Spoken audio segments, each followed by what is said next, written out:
Right. Hello, everyone. Welcome to our second installment of our October webinar series. Bringing everyone just a few minutes coming from lunch and if you know the song that's playing, Confidence,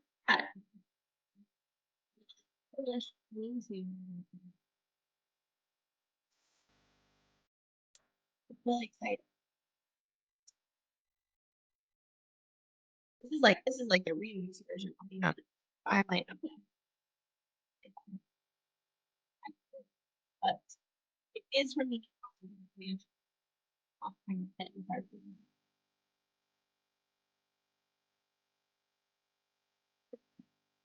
all right, I'm gonna go ahead and get our introduction started, because we have a lot to cover.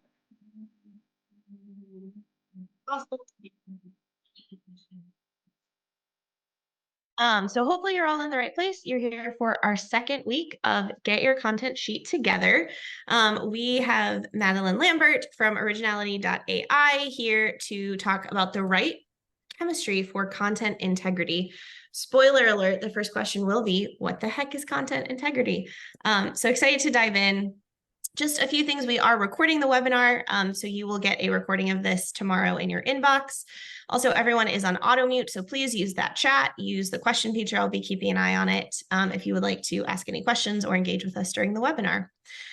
With that, I want to give you a little bit of background of who Maddie is. So I'm so excited to have her because she has been a lifelong career content marketer. She has sat in the seat of where many of you are at, owned and operated a content marketing agency that sold in 2022.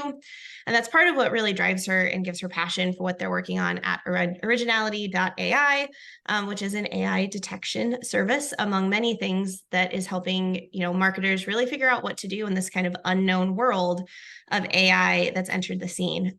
So with that, Maddie, welcome to the conversation. And to tee us up, I'm going to ask, what is your favorite Halloween candy? Oh, hi. Well, first of all, thank you so much for having me. I'm so excited to be here. My favorite Halloween candy. I'm a chocolate girl, so I really like the O. Henry. But apparently you didn't know what that was, so it must be a Canadian thing. I did ask Maddie before this, and if that wasn't a spoiler, she is based in Toronto, Canada, or just around Toronto. So I was like, okay, that's clearly a Canadian staple or so, but it looks amazing. So I'm going to try and find one and see if I can get a taste for it. Maybe I'll ship one down for you. It's very, very good. I think that, with the whole peanut allergy craze thing happening, people are less likely to hand them out at Halloween. So it's a little disappointing, but yeah, I'm an O. Henry girl through and through. I love that. Well, I'm going to go ahead and stop sharing so we can just focus on you. But to get us started, the whole reason we're here is to talk about this idea of content integrity. I would love to hear, can you define really what that is for us? Yeah, for sure. So I would say that content integrity kind of refers to like the state of content being sort of accurate, reliable, and free of things like hallucinations or manipulations. And I think it's important in a number of contexts, whether it's journalism, whether it's online content, whether it's the news. I think it's important for content to, keep its integrity, and for people to keep it in mind as they're creating content to make sure that it's free of those things. So when you say hallucination, I'm sure you're not talking about some of the ghostly spirits, of Halloween, but can you define for people less familiar with the term hallucination or manipulation? Yeah, for sure. So, as I'm sure many people are aware, generative AI is awesome. Let's just start the conversation by saying that, like, we are not anti-AI whatsoever. We're not the AI police.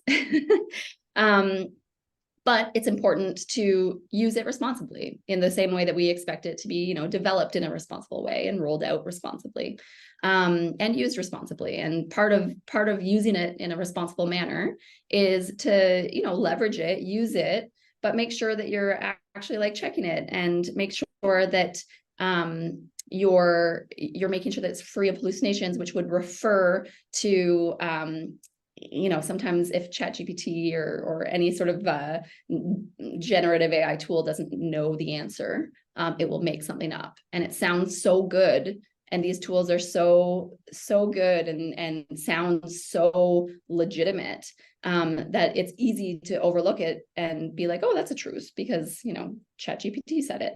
And so I'm sure that there have been a number of people on here that have you know, come across hallucinations in online content and maybe not even realized it. Yeah, and we'll probably dive a little bit more into the importance of expertise and how to view that. But a lot of times the hallucinations can be very compelling that seem Very. with a quick Google search of this person exists. They do in fact teach at this college. Great, this must be an accurate source, but not always the case. Yeah, not always the case. And so I guess these tools make it just like a little bit more, or there's just some additional risk in using tools like Yep. those. So we talked, obviously, I mean, AI is in your company's name. We talk about AI detection service, but is content integrity as a concept or as a philosophy something that you should only think about if you are creating content using an AI tool?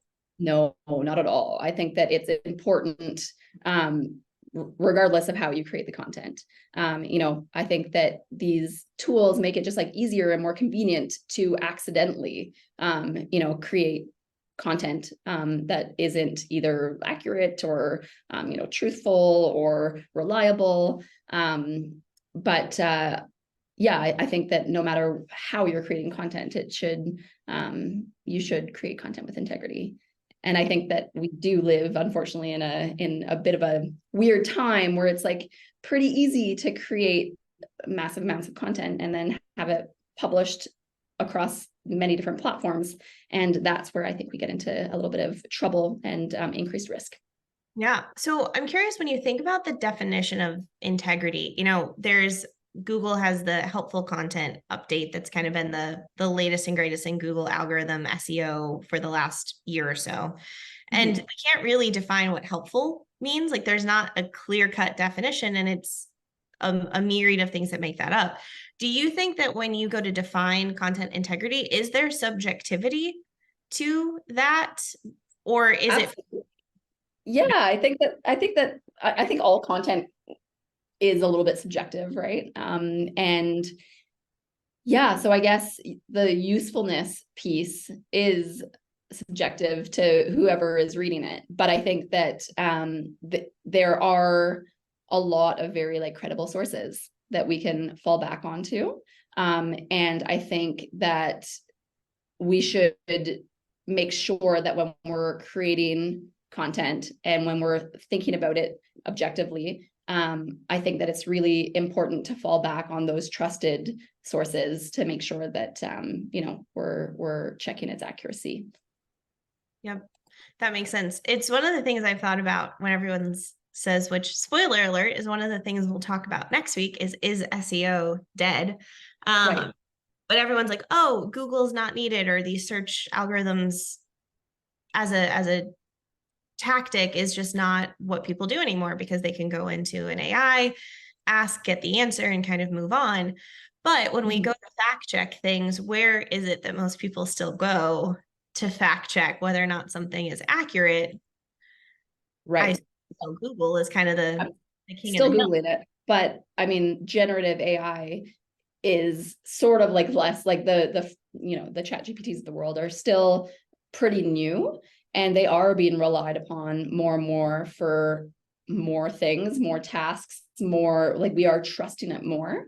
And I think that once it becomes more accurate in terms of its facts, I absolutely see a shift in its usage. And I do see like like a crisis on Google's end for their like relevancy. And like, are we going to need Google anymore in a few years? Right. It's interesting to see kind of where things are going to go. It's a little outside the scope of our topic, but how are you, for sure. you know, especially as someone who is looking for claims, for falsities, for the use of AI in content, what do you think, where do you see the market kind of going, especially when it comes to search? That's a great question. I think that the internet is becoming and has become and will continue to become a bit of a polluted place. And you know, we're seeing that we're doing a lot of data studies, and we're seeing that in things like such as like the online review.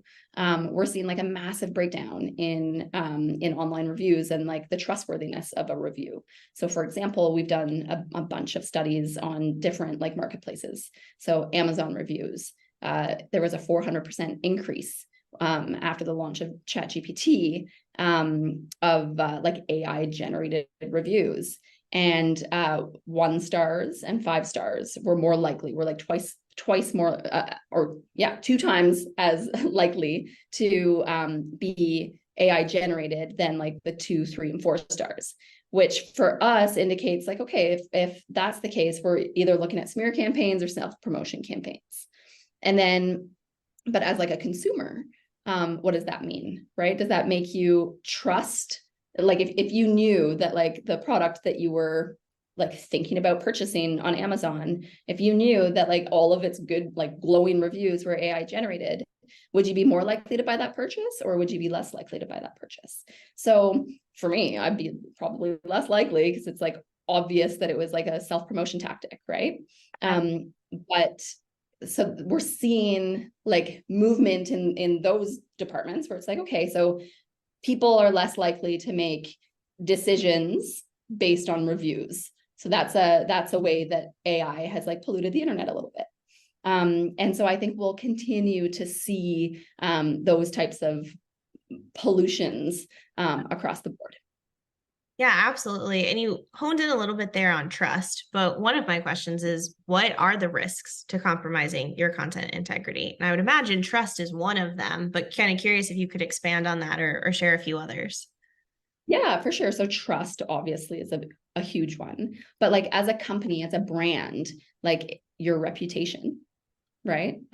So your reputation, your trustworthiness, as you said, your like credibility, your like you're probably going to be pretty embarrassed if you come out with yeah, you're probably going to be pretty, there's an embarrassment aspect to it. So yeah, I think that all of those things tie into making sure that you're creating content with integrity. Yeah. Well, to double down on that, it's not that you lose content integrity by leveraging these AI tools. It's probably more in how you leverage it and potentially rolling it out. Like you said, we haven't even hit the year mark of these tools, and yet it's probably one of the most ubiquitous, quickly adopted product we've seen at this scale in quite some time.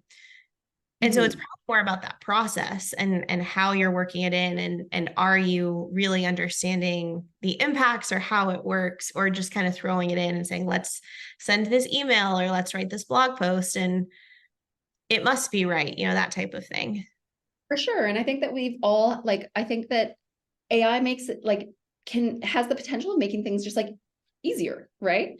And I think that it's important to like use these tools, but while we're using them, to make sure that we're not losing like our human touch to it, and to make sure that we're still like reading things and like analyzing them in a critical way, and thinking about them before just like regurgitating them onto a piece of, or onto like an online publication, right? So I think it's easier to just like especially because it sounds so compelling and so great a lot of the time, right? So it's easy to lose that human touch, and it's but I think it's important to not lose the like critical analysis piece when you're looking at content. But I think that we've all been like and I've been totally guilty of it, like, when you're trusting your GPS blindly. I was guilty of it this weekend, Thanksgiving weekend, driving my family like 6 hours to my hometown. And, an hour and a half in, I've done this drive thousands of times. And an hour and a half in, my husband's like, "Where are we?" And I'm like, "Well, I don't know. I'm like following my GPS blindly." And it took us like 45 minutes out of the way. And here I am thinking like, oh, it's like, it's GPS, it's AI, it must be right. Right. And and even in those situations where like I know how to drive home, like it's 3 highways, it still took me off course 45 minutes. And I think that it's easy to put your trust into like the guidance of AI, but you still need to like sit back and analyze things and be like, and put your, human brain into it a little bit. Well, to that point, do you have some recommendations on how folks can, or different maybe milestones along the content production process where you should consider the content integrity and maybe mitigate some of the risk? Yeah, for sure. So if you want to mitigate risk, like write things from scratch. Like if you know that it's coming from you, yeah, if you know that it's coming from you and that you've done the research and you've done the work, that's going to go a long way.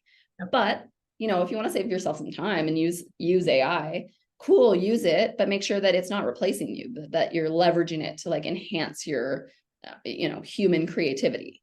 I use AI all the time to, start an email, to start a blog post. But I feel like I leverage it to make my content better, not to replace my voice. And then if there's anything like that I need a fact on, if anything that I need a piece of data that is reliable, that is always going to come from like my own research. I'm never going to put my trust in, well, I don't want to say never, but I'm not going to put my trust fully into generative AI. With that being said, there are tools, and this is segueing a little bit. It sounds a bit like a sales pitch, but there are tools like Originality and lots of other ones in the market as well, that are going to help if you place them into your editorial process. If you are using generative AI, that will help you to craft content that sounds human, that is factually accurate, and that is not like plagiarized from other sources. And so I think that those are important things to happen during an editorial process. And so there are lots of tools that can assist in that as well. Yeah, well, there's so much to dig in on the process of creating content, but it sounds a little bit like you're just kind of changing where you put your time. So Right. instead of spending time trying to get that outline or get yourself kind of through some writer's block, you have a tool that can help you do that, but you probably need to allocate maybe a little bit more time on the back end to just review everything, make sure it's in your voice. If it did link to anything, really checking that source. And so it's just kind of like, where do you want to put that time, or what tool do you need in your process that just looks different than maybe it did 6 months ago?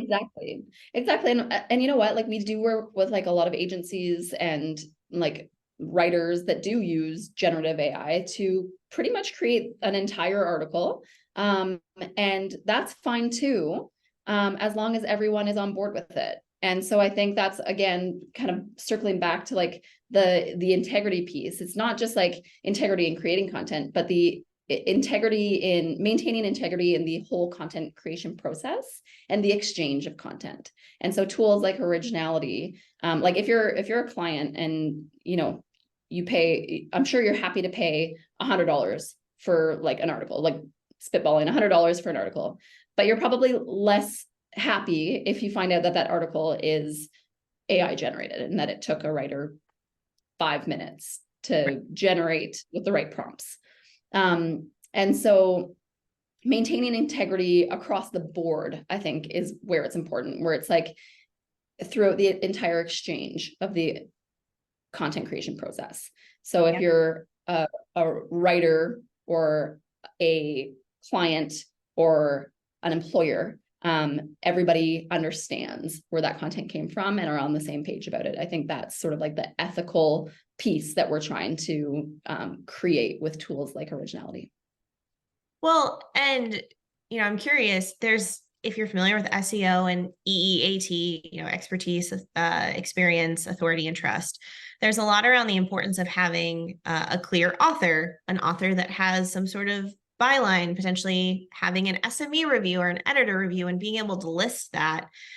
Do you foresee that should brands be listing like, here's a blog and it was supported by AI, written by Nicole McLean, edited by Maddie Lambert, and you kind of are like increasing the bibliography almost of how content was created. Yeah, absolutely. And I think we already are seeing that in a number of instances. Like I see that all the time on sort of like medical websites, where it's peer reviewed, where there's usually on the editorial front, there's usually a doctor or somebody who has like sort of that expertise that can that can peer review stuff before they go out. And I think that's important. And yeah, I'm not sure, just to go off on this a little bit. I'm not sure. Did you hear about the mushroom cookbook that was published on Amazon Kindle?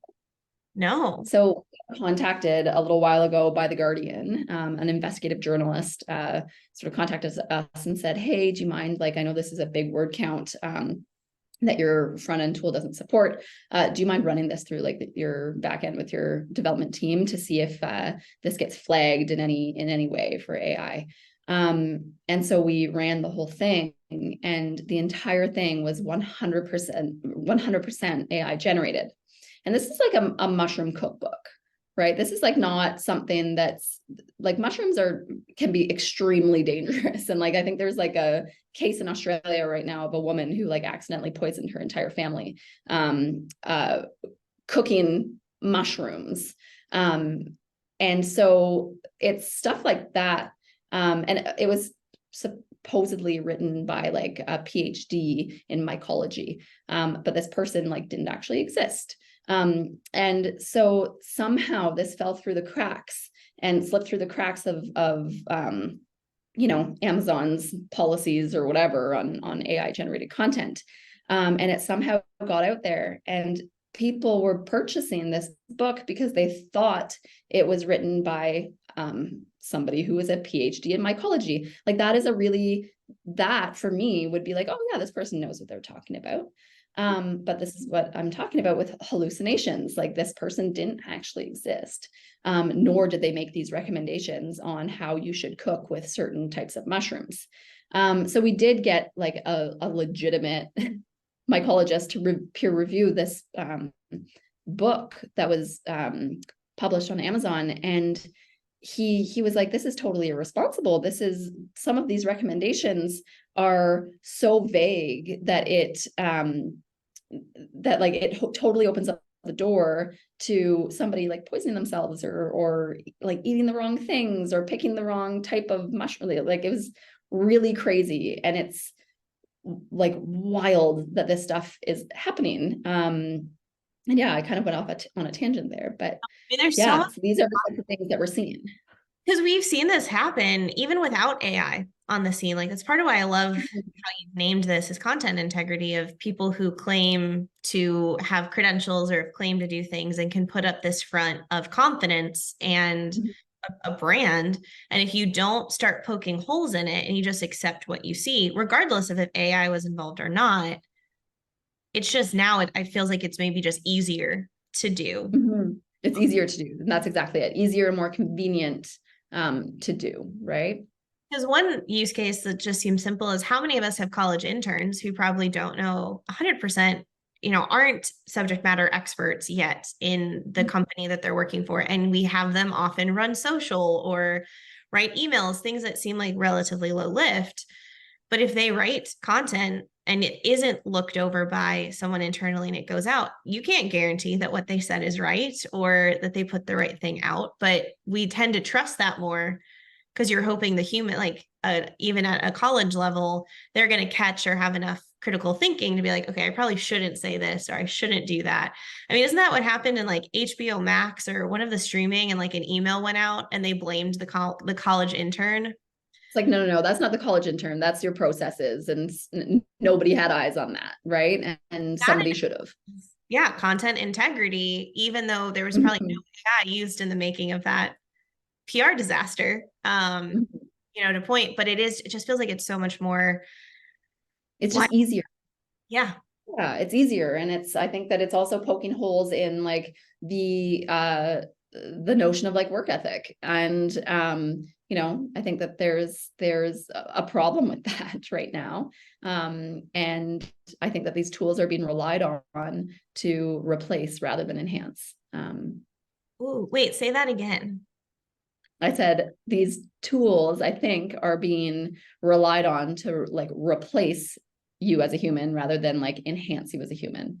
And I think that's majorly problematic. And yeah, I Okay. mean, like, just to go off on that again, like we're actually creating a wall of shame article currently. And this wall of shame article is basically going to highlight every time somebody used AI and published a piece of content that was like exceptionally wrong.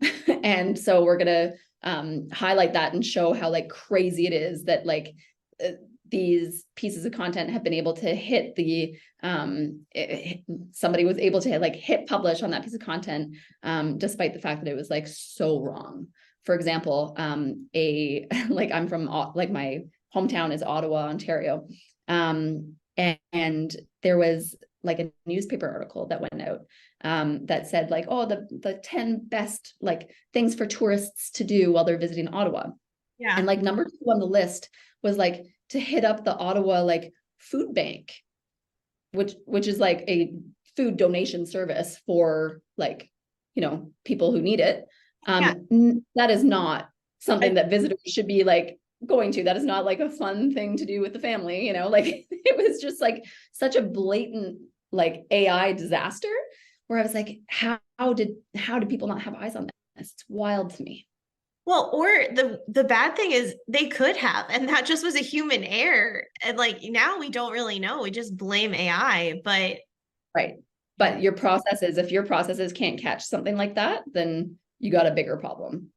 so we have 3 minutes left, and you're transitioning to I think one of my favorite topics. But I do just want to pause quickly before we get to the 30 minutes. If you guys have not registered for our webinar next week, we're going to dive in a little bit more to, can you see my screen?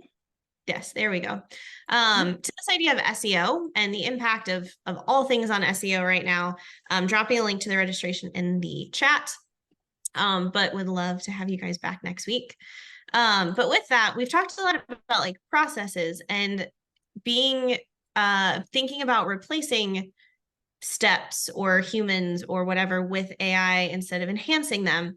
So my question is, as someone who's been in the content marketing seat, serving content marketers, whose role is it internally to kind of set the policy for the company of some of how to use AI, how to use it responsibly, and advocate for something like content integrity?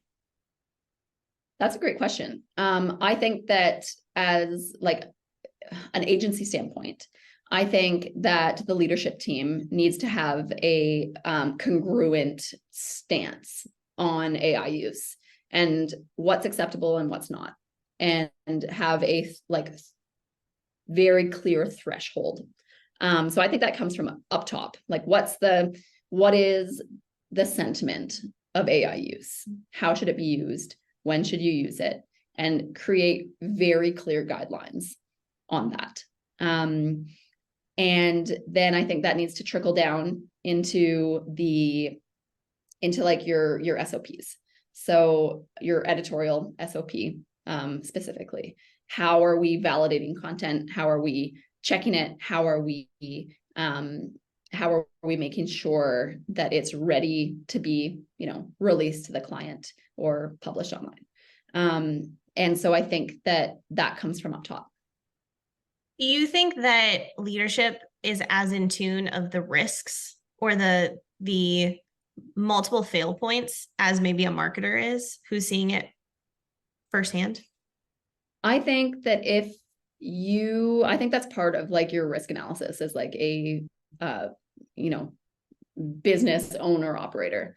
And if you don't understand the risks that are detrimental to your business, then you're probably not doing a great job. So I think that it's part of the projection of your business. And so, yeah, I think that they should be very much in tune with what's at risk of hurting their business. Awesome.